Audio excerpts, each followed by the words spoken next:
The sun hadn't yet crested the mountains when Captain Sarah Chen felt the familiar rumble of the A-10 Thunderbolt's twin engines beneath her.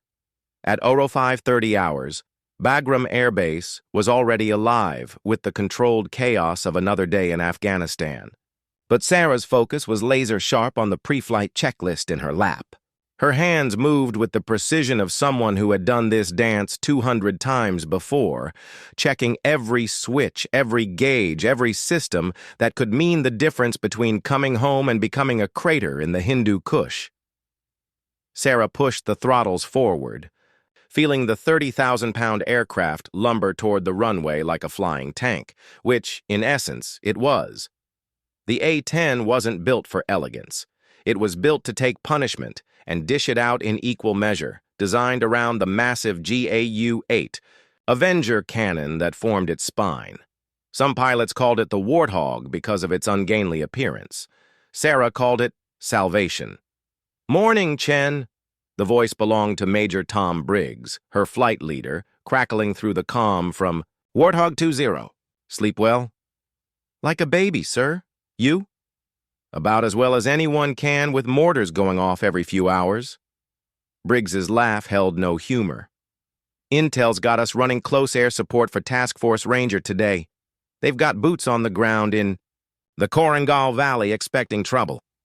Sarah's jaw tightened. The Korengal was a meat grinder, a stretch of unforgiving terrain where American forces had been bleeding for months. The locals called it the Valley of Death. The soldiers who fought there had other names for it, none of them printable. "What's the threat assessment?" "Taliban forces, estimated company strength, possibly more. Our boys are spread thin across 3 outposts. If things go sideways..." Briggs didn't need to finish. They both knew what happened when things went sideways in the Korengal. "Warthog flight, you're cleared for takeoff," Tower announced. Sarah watched Briggs's A-10 accelerate down the runway, its engines howling as it clawed into the thin mountain air. She followed 30 seconds later, the familiar sensation of liftoff never losing its edge. The ground fell away beneath her, revealing the stark beauty and hidden dangers of the Afghan landscape. As they climbed to their patrol altitude of 15,000 feet, Sarah ran through the weapons checklist. The GAU-8 was loaded with 1,150 rounds of 30mm depleted uranium ammunition. Her wing pylons carried Maverick missiles, Mk-82 general-purpose bombs, and a full load of 2.75-inch rockets. Enough firepower to level a city block, all controlled by the woman who had graduated top of her class from the Air Force Academy and hadn't missed a target in 18 months of combat operations. "Warthog flight, this is Overlord," came a new voice, the Air Force's Tactical Air Control Center. "We've got a developing situation in the Korengal. Task Force Ranger is requesting immediate close air support at Grid 42S MD 112345678. Sarah's blood quickened. This wasn't a drill anymore. "Roger, Overlord. Warthog flight is en route. ETA 12 minutes. As they banked toward the target area, Sarah could see smoke rising from the valley floor. Through her targeting pod's camera, she watched muzzle flashes winking like deadly fireflies among the rocks and trees. The radio came alive with urgent voices. "Overlord, this is Ranger 26. The voice was tight with stress and static. "We are taking heavy fire from multiple positions. Request immediate air support. Ranger 26, Warthog 21 inbound. Mark your position with IR strobe." Sarah's eyes swept the landscape below, looking for the infrared beacon that would identify friendly forces. There, a small, pulsing dot barely visible through the trees. But as she studied the tactical situation developing below, her heart sank. The Americans were pinned down in a depression surrounded by higher ground on 3 sides. Classic kill zone. The Taliban had set this up perfectly. "I've got multiple heat signatures on the ridgeline," Briggs reported. "Count at least 20 hostiles, possibly more." Sarah switched to her Maverick missiles, lining up the first target. But as she prepared to engage, something caught her eye. Through the targeting pod, she could see movement in a cluster of buildings. About 2 clicks northeast of the firefight. Vehicles, men with weapons, and something else. Something that made her blood run cold. Briggs, are you seeing this? 2 o'clock from the primary target, about 2 kilometers out. Negative. I'm focused on the ridge. What do you have? Sarah adjusted her camera zoom, her heart pounding as the image resolved. 3 pickup trucks loaded with armed men moving toward the rear of the American position. But that wasn't what made her hands tighten on the controls. Behind the trucks, partially hidden under camouflage netting, sat something that shouldn't exist in this remote valley, a sophisticated communication array with satellite dishes and electronic equipment worth more than most Afghan villages saw in a lifetime. Command, Warthog 2-1. I have eyes on what appears to be a significant enemy communication facility, grid 42S MD 1456-59Mo1. Negative 2-1, came Overlord's voice. No known enemy installations at that location. Focus on immediate threat to Ranger 26. Sarah blinked, certain she hadn't misunderstood the coordinates. She read them back, slowly and clearly. Warthog 2-1, you are ordered to engage targets on the ridgeline only. Do not engage outside the designated target area. Something was wrong. Sarah had been flying combat missions for over a year, and she'd never been given such restrictive rules of engagement when friendly forces were in immediate danger. And that communication array, why was command so quick to dismiss it? Ranger 26 is taking casualties. The ground controller's voice cracked with desperation. Where's that air support? 2 minutes out, Briggs responded, his A-10 diving toward the ridge. Sarah followed but kept one eye on her targeting pod display. The trucks from the communication site were moving fast, clearly trying to flank the trapped Americans. If they succeeded, Ranger 26 wouldn't need air support. They'd need body bags. Briggs, we've got vehicles moving to flank our guys from the northeast. 3 trucks, armed personnel. I don't see them. Stay focused on the ridge. How could he not see them? Sarah's targeting system was painting the vehicles clear as day. Unless... Command, Warthog 2-1 requesting permission to engage flanking vehicles moving on Ranger 26 position. Negative 2-1, engage only targets on the ridgeline. The pieces clicked together with horrifying clarity. The restrictive, rules of engagement, the quick dismissal of her coordinates, the sophisticated equipment in a valley that was supposed to contain nothing but goat herders and Taliban fighters. Sarah's first strafing run on the ridge position was textbook perfect. The GAU-8's distinctive brrrr-t sound echoed off the valley walls as 30mm rounds tore through rock and flesh. Taliban fighters scattered from their positions, but Sarah's attention was divided. On her multi-function display, she could see the flanking vehicles had stopped behind a ridge, less than 500 meters from the Americans' rear. Good hits, 2-1, Briggs called. I'm going in on the eastern slope. As Briggs made his attack, run! Sarah pulled into a climbing turn, ostensibly setting up for another pass on the ridge. Instead, she rolled inverted and dove toward the hidden vehicles, knowing she was about to violate every order she'd been given. Her radio exploded with voices. Warthog 2-1, abort! Abort! Return to designated target area! Chen, what the hell are you doing? Briggs's voice cut through the static. Sarah ignored them all. At 8,000 feet, she could see armed men dismounting from the trucks, setting up what looked like heavy weapons, probably mortars or recoilless rifles. Weapons that could wipe out the entire American force in minutes. At 2,000 feet, she saw something that made her stomach lurch. Some of the men around the communication equipment weren't wearing traditional Afghan dress or Taliban black. They were in military fatigues that looked distinctly American. At 1,000 feet, she could see faces through her targeting pod. White faces, Western faces, and one face she recognized from intelligence briefings, a man who was supposed to be dead, killed in a drone strike 3 months ago. Chen, you are ordered. To break off immediately! Overlord's voice was sharp with authority.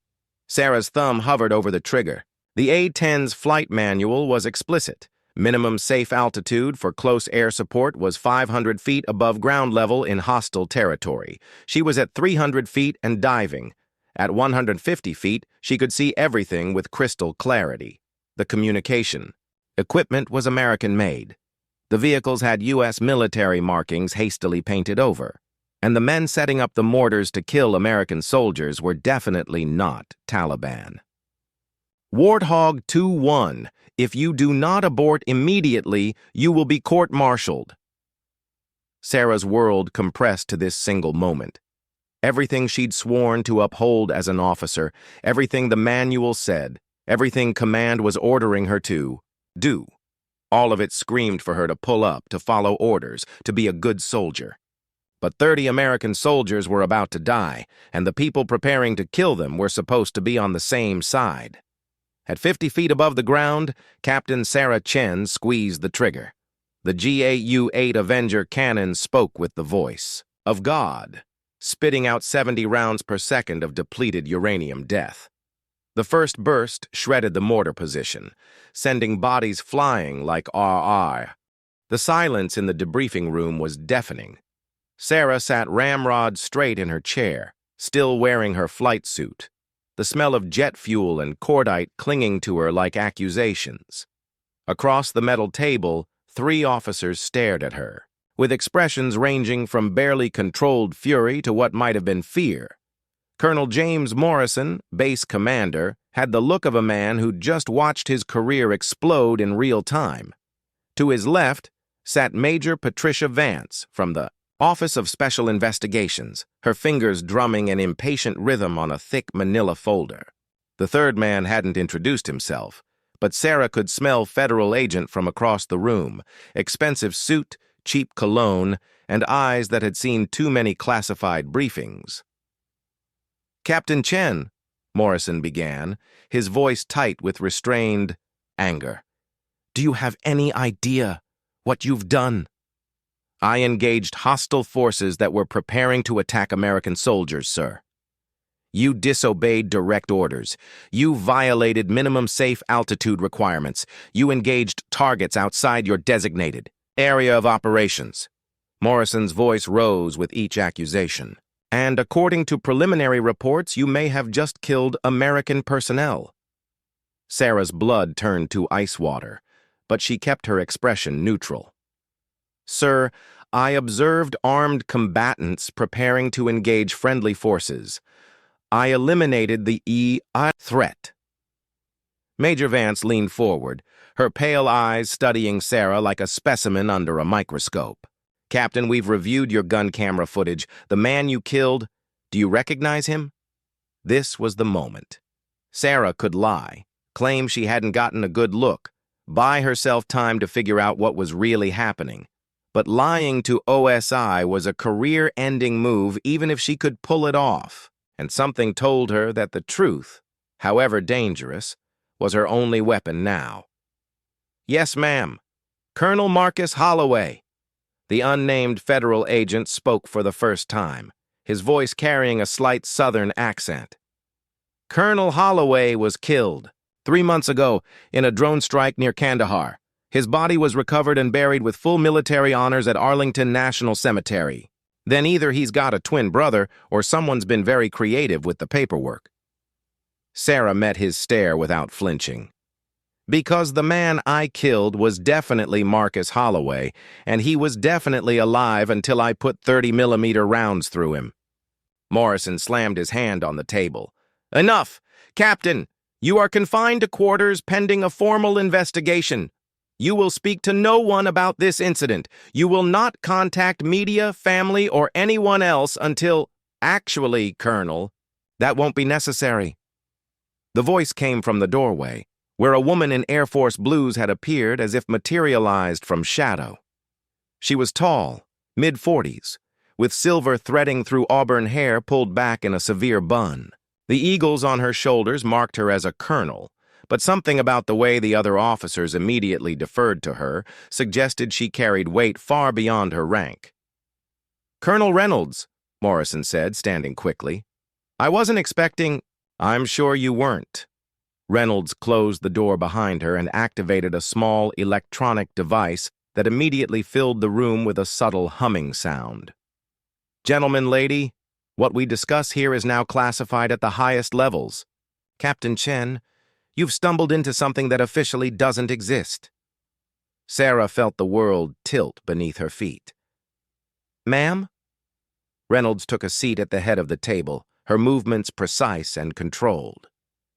3 months ago, Colonel Marcus Holloway was supposed to die in that drone strike. Instead, he faked his death and went underground, taking with him classified intelligence about American operations throughout Afghanistan.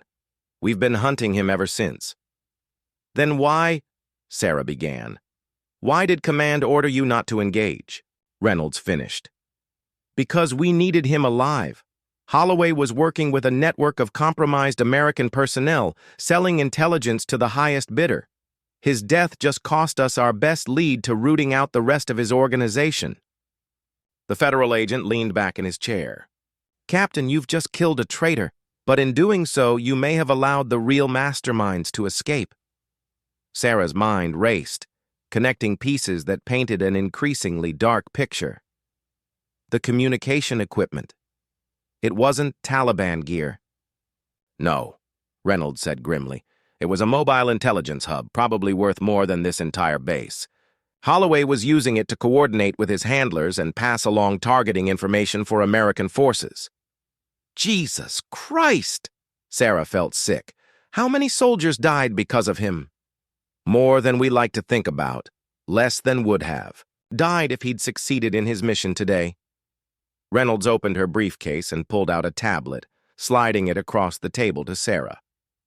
What you did was reckless, dangerous, and completely against orders. It was also the right thing to do. Sarah stared at the tablet screen, which showed satellite imagery of the valley.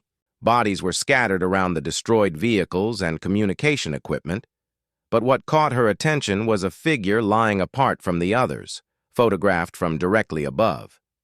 Enhanced imagery confirms Colonel Holloway's identity, Reynolds continued. But it also shows something else. Look at grid coordinates, 42S MD 14685893. Sarah zoomed in on the indicated area. Her breath caught. Hidden under camouflage netting about 200 meters from Holloway's position was another vehicle, this one intact. Through the thermal imaging, she could see heat signatures of at least 4 people. They got away, Sarah whispered. Some of them. But your unauthorized attack run did more than just save American lives today. Your gun camera captured faces, vehicle markings, equipment serial numbers. For the first time in months, we have solid intelligence on Holloway's network. Major Vance spoke up, her voice carefully neutral. Captain, officially, you're being court-martialed for disobeying direct orders and violating safety protocols. The charges will be serious enough to end your career. Sarah's heart sank, but Reynolds wasn't finished. Unofficially, you're being transferred to a special operations unit that doesn't appear on any organizational chart. Your old life is over, Captain. The question is whether you're ready for what comes next. The room fell silent, except for the humming of Reynolds' jamming device. Sarah stared at the tablet, at the faces of the men she'd killed, at the evidence of a betrayal that went deeper than she'd imagined. She thought about the 30 soldiers of Task Force Ranger who were alive tonight because she'd chosen to break the rules. She thought about Colonel Marcus Holloway, hero turned traitor, now feeding worms in an Afghan valley. What kind of special operations? She asked. Reynolds smiled, and it wasn't a particularly warm expression. The kind that doesn't exist. The kind that handles problems the regular military can't touch. The kind that sometimes requires pilots to take their aircraft places the manual says they shouldn't go. Sarah looked around the table at faces that suddenly seemed less hostile and more calculating. Morrison still looked angry, but there was something else there now. Respect, maybe, or recognition. The federal agent was studying her with professional interest. Major Vance had opened her folder and was making notes. If I say yes to this, whatever this is, what happens to my court-martial? Captain Sarah Chen died in a training accident 3 weeks from now, Reynolds said matter-of-factly. Very tragic. Mechanical failure during a routine flight. Her parents will receive full death benefits and a folded flag. The casual way she discussed Sarah's death was more chilling than any threat could have been. This was a world where people disappeared, where heroes became villains, where the line between right and wrong was drawn in blood and classified ink. And if I say no, then you face court-martial for real. Dishonorable discharge, possible prison time. Either way, Captain Sarah Chen stops existing. The only question is whether something else takes her place. Sarah closed her eyes, remembering the feel of the A-10 diving toward the deck. The moment when she'd chosen to trust her instincts over her orders. She thought about all the ways that decision had changed everything, all the doors it had closed and the one it had apparently opened. How long do I have to decide? You don't. Reynolds stood, her electronic device going silent as she switched it off. You already decided when you pushed that aircraft into a dive the manual said would kill you. You decided when you chose to save American lives instead of following orders. You decided when you pulled the trigger on a Medal of Honor recipient because you knew he was about to murder your own people. Sarah realized she was holding her breath. Around the table, the other officers were watching her with expressions that had changed from judgment to something approaching anticipation. The question isn't whether you'll join us, Captain. The question is whether you're ready to learn just how deep this rabbit hole goes. Reynolds moved toward the door, then paused with her hand on the handle. Oh, and Sarah, that wasn't the first time Colonel Marcus Holloway died for his country. It was just the first time it took. As the door closed behind Reynolds, Sarah stared at the tablet screen, at the thermal images of the survivors who had escaped into the Afghan night. Somewhere out there, other traitors were regrouping, planning, preparing to sell more American lives for whatever currency their conscience had settled on. The manual said, never take the A-10 below 500 feet in hostile territory. But as Sarah was beginning, the woman who sat in the passenger seat of the unmarked sedan speeding through the Virginia countryside had the same face, the same hands that had guided an A-10 through impossible maneuvers, but everything else had been systematically erased. Her service records showed a training accident. Her apartment had been cleaned out by family members. Her bank accounts had been closed, her credit cards canceled, her cell phone disconnected. The new identity in her wallet read, Alexandra Stone, Defense Department contractor. Clean background, unremarkable history, the kind of person who could walk into secure facilities without raising eyebrows. Nervous? Asked the driver, a compact man with scarred hands and eyes that never stopped moving. He'd introduced himself only as Murphy, and Sarah suspected that wasn't his real name either. Should I be? Murphy's laugh held no warmth.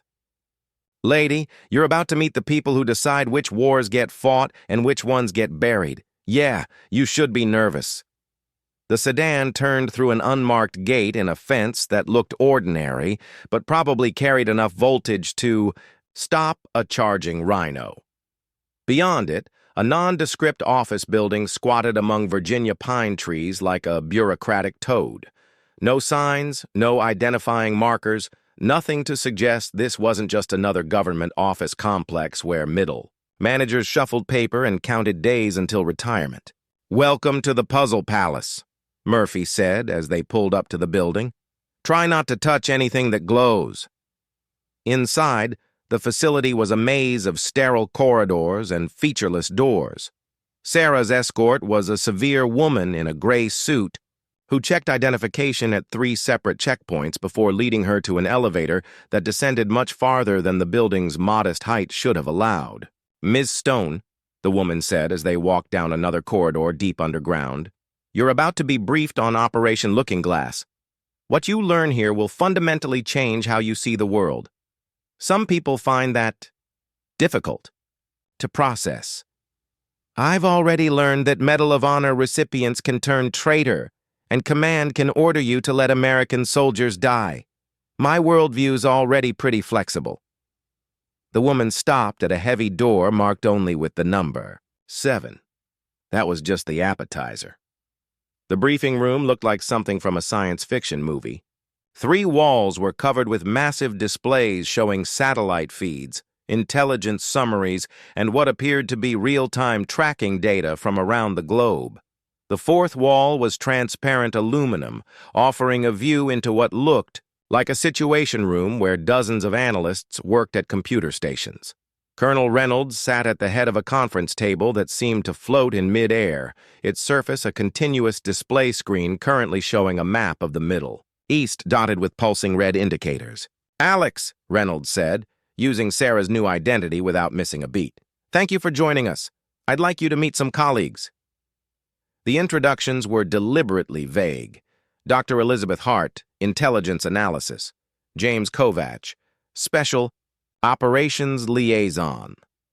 Maria Santos, Technical Systems.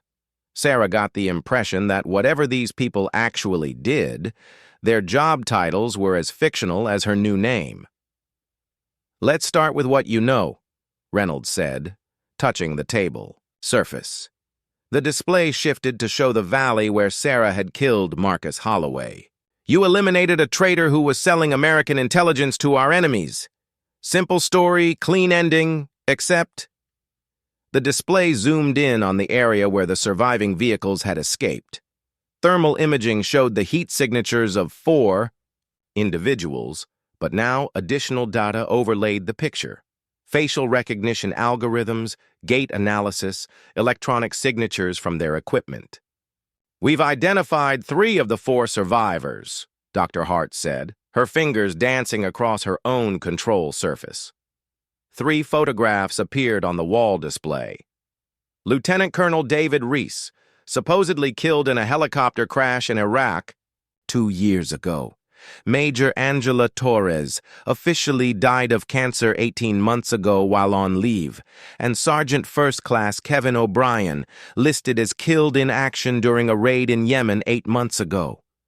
Sarah felt the blood drain from her face. "They're all supposed to be dead." "Welcome to the looking glass, Alex," Reynolds said grimly. "An organization of American military personnel who have officially died but continue to operate in the shadows, selling intelligence, weapons, and lives to whoever pays the most."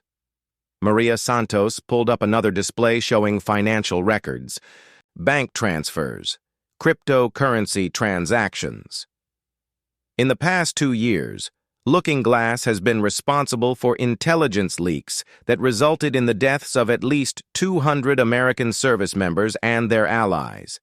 They've sold targeting data to insurgent groups, provided advance warning of special operations raids, and facilitated attacks on American bases.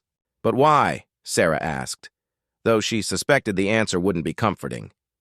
"Money? Ideology? Blackmail? The usual reasons people betray their country," Kovach said. His voice carried traces of a Boston accent and barely controlled anger. "What makes Looking Glass different is their operational security. They're all dead, remember? No families to threaten, no careers to destroy, no lives to ruin. They're ghosts, and ghosts are very hard to kill twice." Reynolds touched the table again, and the display shifted to show a organizational chart that looked like a hydra. Names connected by lines that split and merged in bewildering patterns, many marked with red X's, indicating deceased status. "Marcus Holloway wasn't running Looking Glass," Reynolds said. "He was middle management. The real leadership remains unknown, but we estimate they have at least 50 operatives worldwide, all officially KIA, all very much alive and very much working against American interests." Sarah studied the chart, her tactical mind automatically analyzing the structure for weak points. "How do you fight an enemy that doesn't officially exist?" "With people who don't officially exist," Reynolds replied. Which brings us to why you're here. The wall display changed again, showing Sarah's service record, her real one, complete with classified details about her combat missions, psychological evaluations, and performance reviews. Alexandra Stone is a defense contractor specializing in aviation systems analysis, Dr. Hart said. She has security clearance to visit military installations worldwide, access to aircraft maintenance records, and a legitimate reason to be anywhere American planes are based. And Sarah Chen? Sarah asked. Sarah Chen was a decorated A-10 pilot who died in a training accident, Kovac said. But her ghost has skills we need: combat experience, tactical thinking, and most importantly, the kind of moral clarity that made her disobey direct orders to save American lives. Reynolds leaned forward, her expression intense. Looking Glass is planning something big. Our intelligence suggests a coordinated attack on multiple American facilities, possibly using insider knowledge to bypass security and inflict maximum casualties. We need someone who can get close to them, someone they might trust because she's supposed to be dead too. The implications hit Sarah like a physical blow. You want me to fake my death and infiltrate a group of supposedly dead traitors? That's exactly what we want, Reynolds confirmed. But first, you need to understand what you're really up against. Maria Santos manipulated her controls, and the display showed satellite footage from various locations around the world.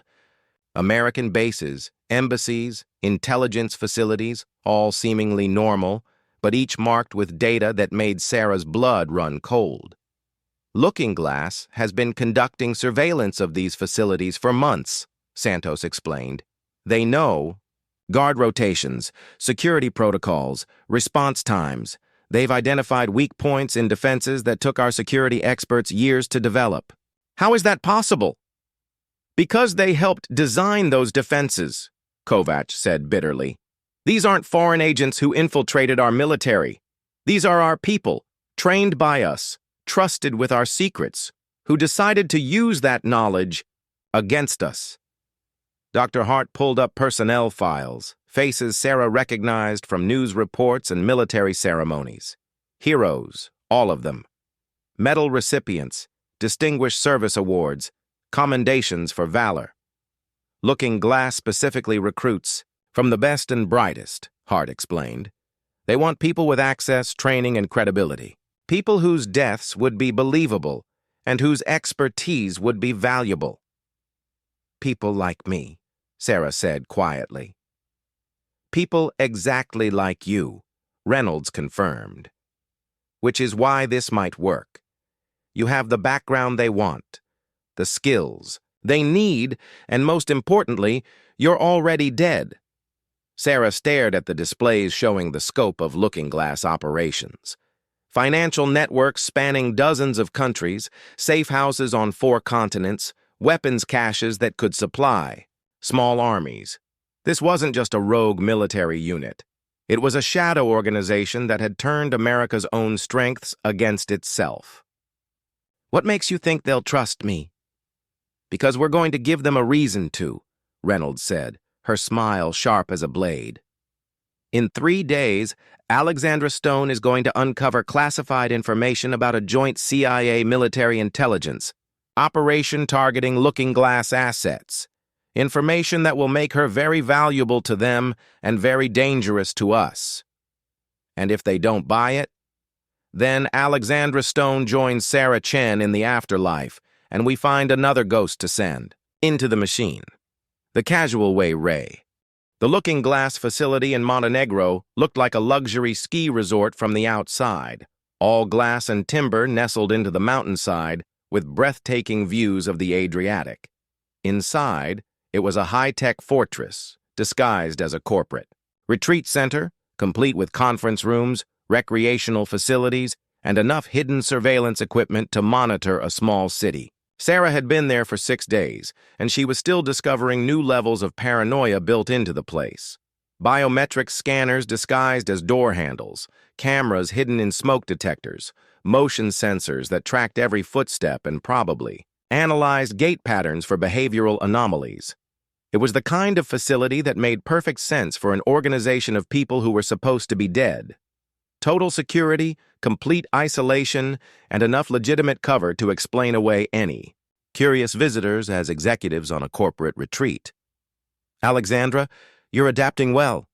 The voice belonged to Dr. William Ashford, Looking Glass's head of recruitment, and the man responsible for turning desperate assets into loyal operatives.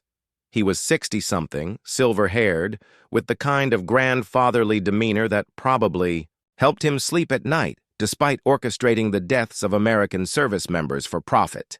"I'm a quick learner," Sarah replied, not looking up from the tablet where she was reviewing maintenance schedules for Air Force bases across Europe. It was real data. Looking Glass had sources throughout the military bureaucracy, and seeing it made her sick.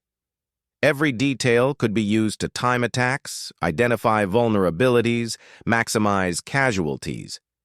Indeed you are. Your analysis of the Ramstein security protocols was particularly insightful.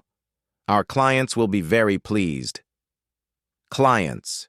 As if selling intelligence that got American soldiers killed was just another business transaction. Sarah had learned that Looking Glass operated like a consulting firm, providing specialized services to anyone willing to pay their considerable fees. Drug cartels wanting to avoid DEA operations, terrorist groups planning attacks on American facilities, foreign governments seeking insight into U.S. military capabilities.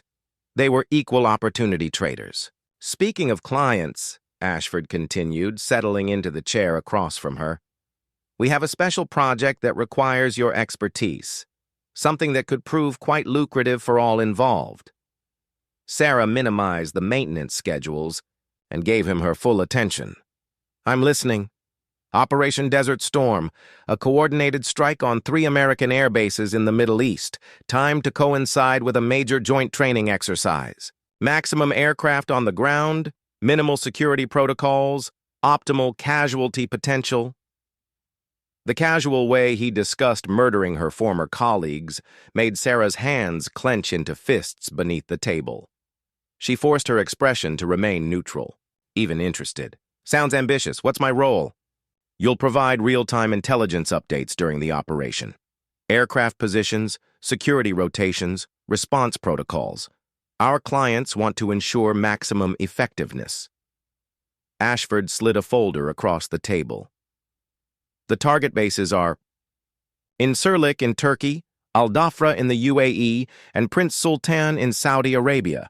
The attacks will be simultaneous, using insider knowledge to bypass perimeter security." Sarah opened the folder, her blood turning to ice as she recognized names and faces in the personnel files. Pilots she'd trained with, maintenance crews she'd worked alongside, security personnel she'd shared drinks with during deployment rotations. "Timeline?" she asked, amazed that her voice remained steady. 72 hours. The exercise begins Monday morning. Our clients strike Monday night when the maximum number of aircraft will be clustered in minimum security maintenance hangars. 3 days. Sarah had 3 days to stop a coordinated attack that would destroy billions of dollars in American military hardware and kill hundreds of American service members. 3 days to maintain her cover while finding a way to warn Reynolds and her team without exposing herself as a double agent. "What kind of clients are we talking about?" she asked, though she suspected she didn't want to know the answer. "Does it matter? Money is money, regardless of its source." Ashford's smile was cold as winter. "Though I will say our Middle Eastern partners have been particularly generous in their compensation packages." Iranian intelligence, Sarah realized, or maybe Syrian. Possibly both, along with whatever other enemies of America could scrape together, the cash to buy insider access to U.S. military operations. Looking Glass wasn't just selling intelligence, they were selling mass murder. "I'll need access to real-time communication systems during the operation," Sarah said. "Direct links to base security networks, aircraft maintenance databases, personnel, scheduling systems. Already arranged. You'll be working from our secure communication center with full access to our intelligence network." Ashford stood, his expression pleased. "I knew you'd be perfect for this operation, Alexandra.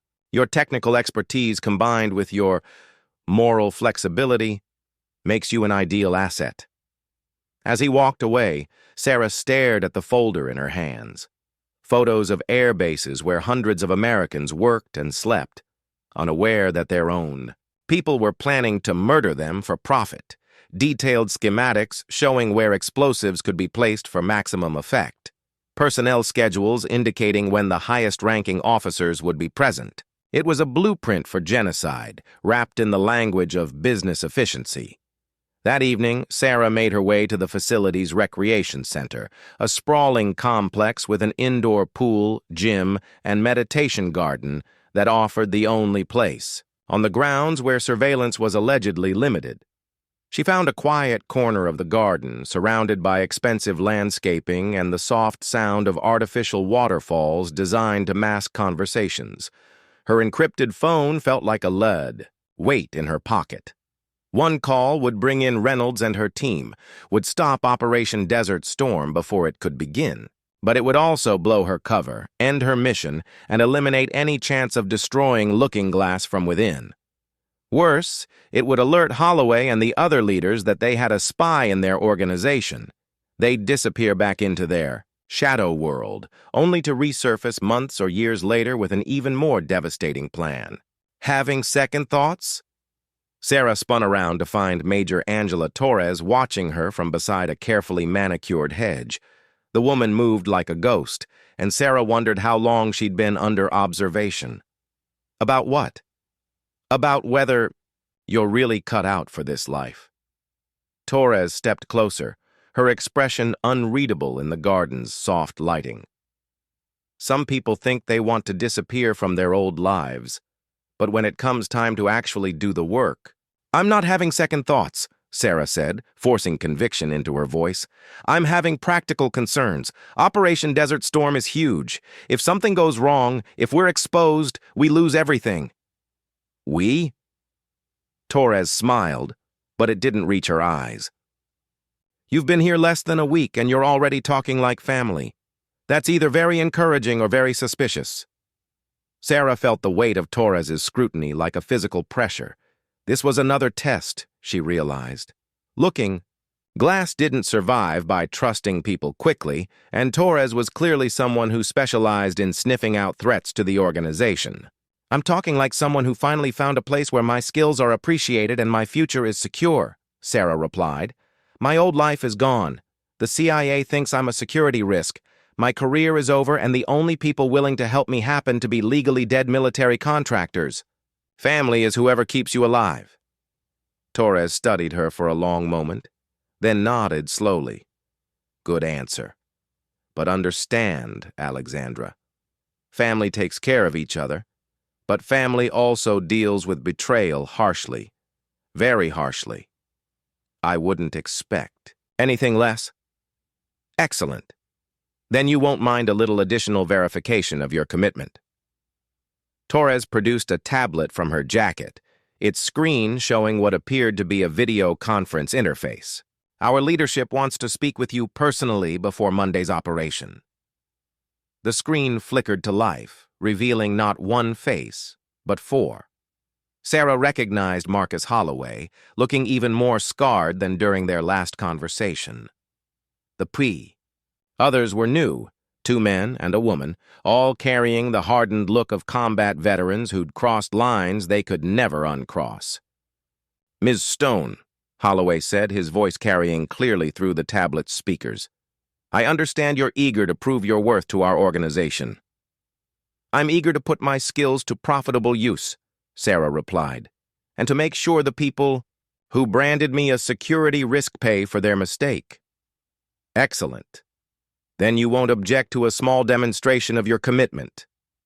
One of the unknown faces leaned forward, a woman with ice-blue eyes and prematurely gray hair.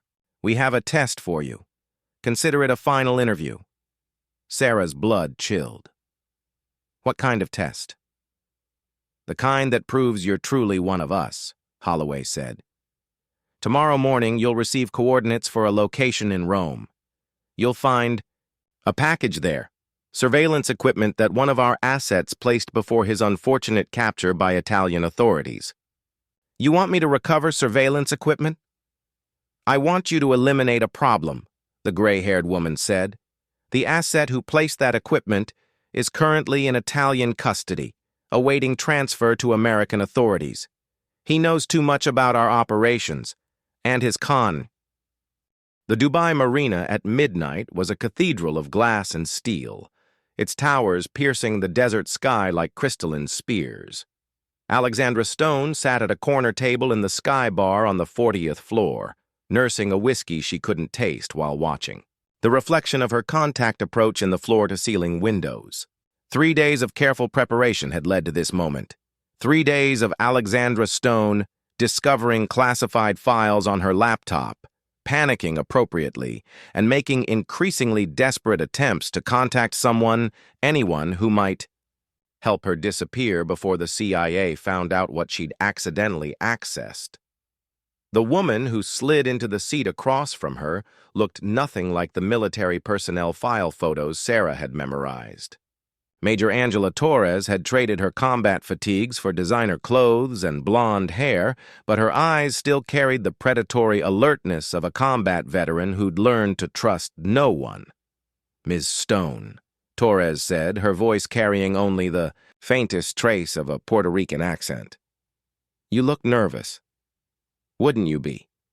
48 hours ago, I was a boring defense contractor. Now I'm apparently a trader who knows too much about something called Operation Blackwater." Torres sipped her martini, studying Sarah over the rim of her glass. "Tell me about Blackwater." Sarah had rehearsed this moment dozens of times, but sitting across from a woman who was supposed to be dead still made her skin crawl. "Joint CIA military intelligence operation. They're hunting what they call the dead list. American military personnel who faked their deaths and went rogue. And you found this how?" "Database security audit.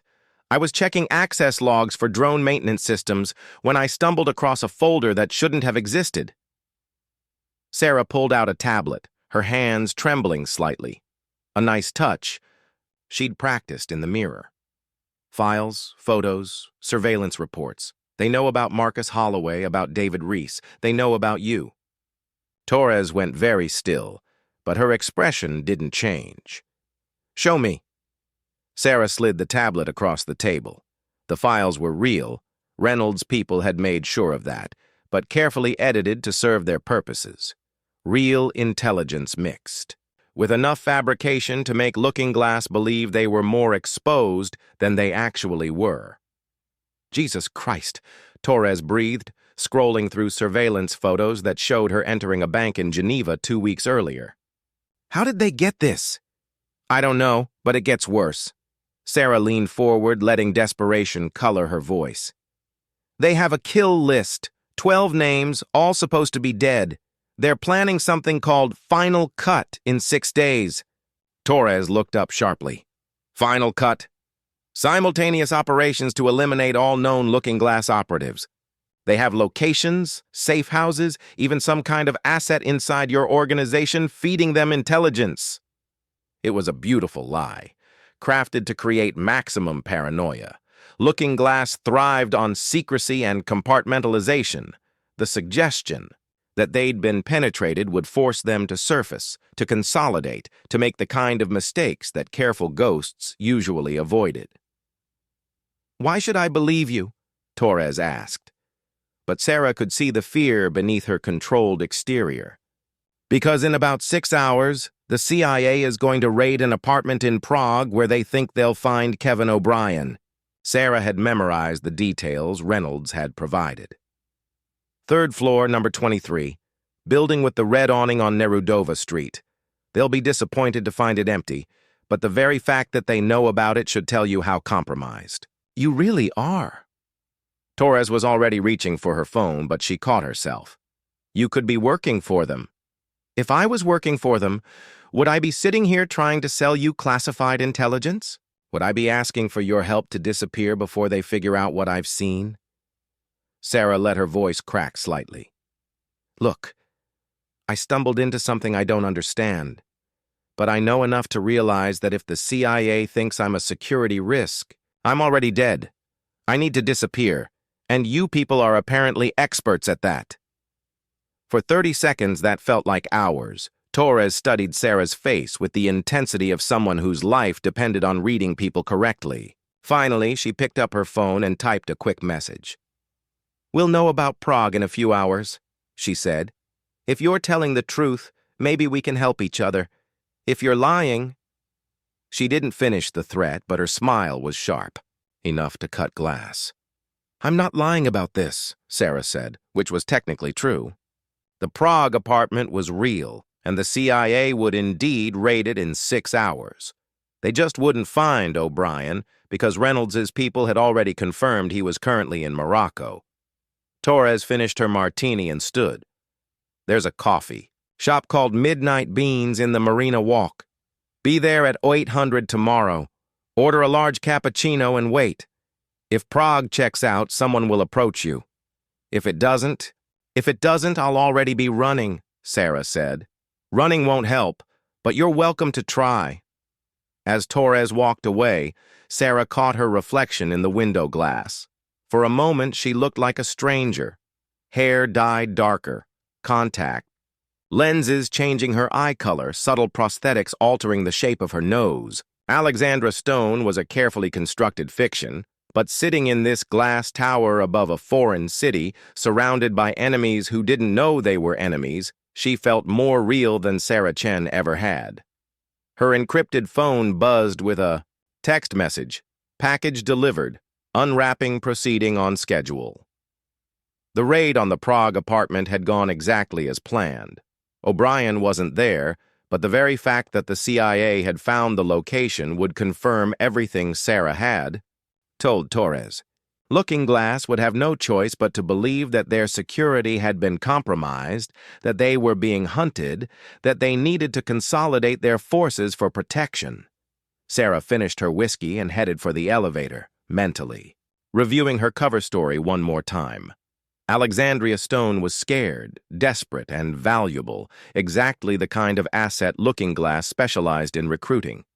The fact that she was actually a dead Air Force pilot on a mission to destroy them was a detail she planned to keep to herself for as long as possible. The elevator descended through 40 floors of glass and steel, carrying her deeper into a world where the dead walked among the living, and loyalty was just another commodity to be bought and sold. As the doors opened into the lobby, Sarah realized she was no longer pretending to be nervous.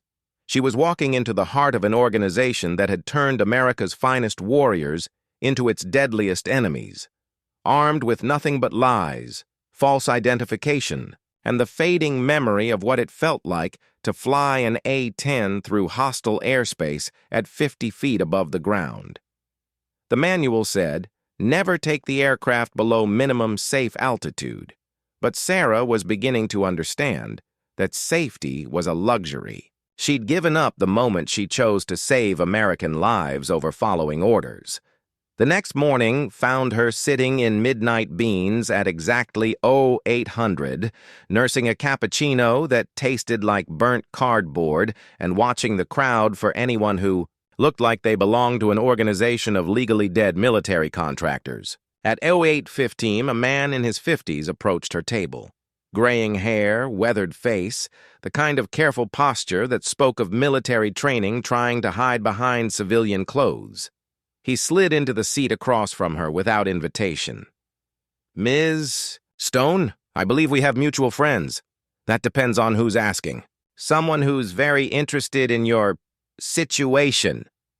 He signaled the waitress for coffee, his movements economical and precise. "Prague was very illuminating. My colleagues are concerned about the scope of what you've discovered." Sarah leaned forward, letting anxiety sharpen her voice. "Your colleagues should be concerned. Final Cut is real, and they have 6 days to disappear before the CIA comes calling." "Perhaps. But first, we need to verify that you are who you claim to be, and, more importantly, that you're worth the considerable risk of trusting."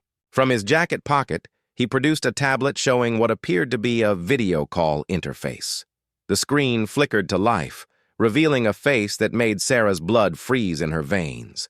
Colonel Marcus Holloway sat in what looked like a secure communication facility, very much alive and very unhappy. "Ms. Stone," Holloway said, his voice carrying clearly through the tablet speakers. "I understand you have information about my recent complications in Afghanistan." Sarah's mind raced. Holloway was supposed to be dead. She'd killed him herself, watched his body disintegrate under 30mm cannon fire.